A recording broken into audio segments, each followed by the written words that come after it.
has been sworn in Hermantown, and it's almost time to celebrate winter in Ely. All that and more as we take you around the Northland, city by city.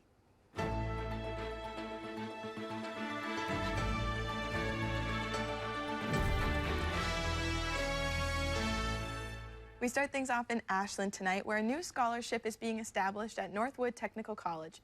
In honor of two dedicated lifelong educators, Jim and Millie O'Leary, their daughter and her husband donated $20,000 to establish the O'Leary Scholarship. The scholarship will be specifically for women enrolled in a business program at the Ashland campus. The O'Learys were instructors as well as active members of the Ashland and Cornucopia communities. Next, we head to Hermantown, where they welcomed two new counselors yesterday. Counselors Andy Jelly and Brian LeBlanc replaced Gloria Nelson and Natalie Peterson. Nelson decided not to run again, and Peterson resigned after moving out of Hermantown. Grant Housechild also officially resigned this week as he begins a new role at the state senate.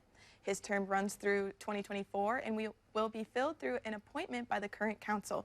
We have the application details at northernnewsnow.com. And we wrap up in Ely, Minnesota tonight, where there is about a week left to sign up for the Amateur Snow Carving Contest. Applications are due January 10th, and teams or individuals are invited to sign up. Creators will have 5 days to sculpt their art, and blocks will be pre-made. The competition is part of Ely's 30th annual Winter Festival. The amateur show coincides with the Snow Sculpting Symposium, and applications for those of that caliber are due the 9th. And as always, if there's something going on in your neighborhood that you think we should know about, send us an email, and it might be featured as we take you around the Northland, city by city.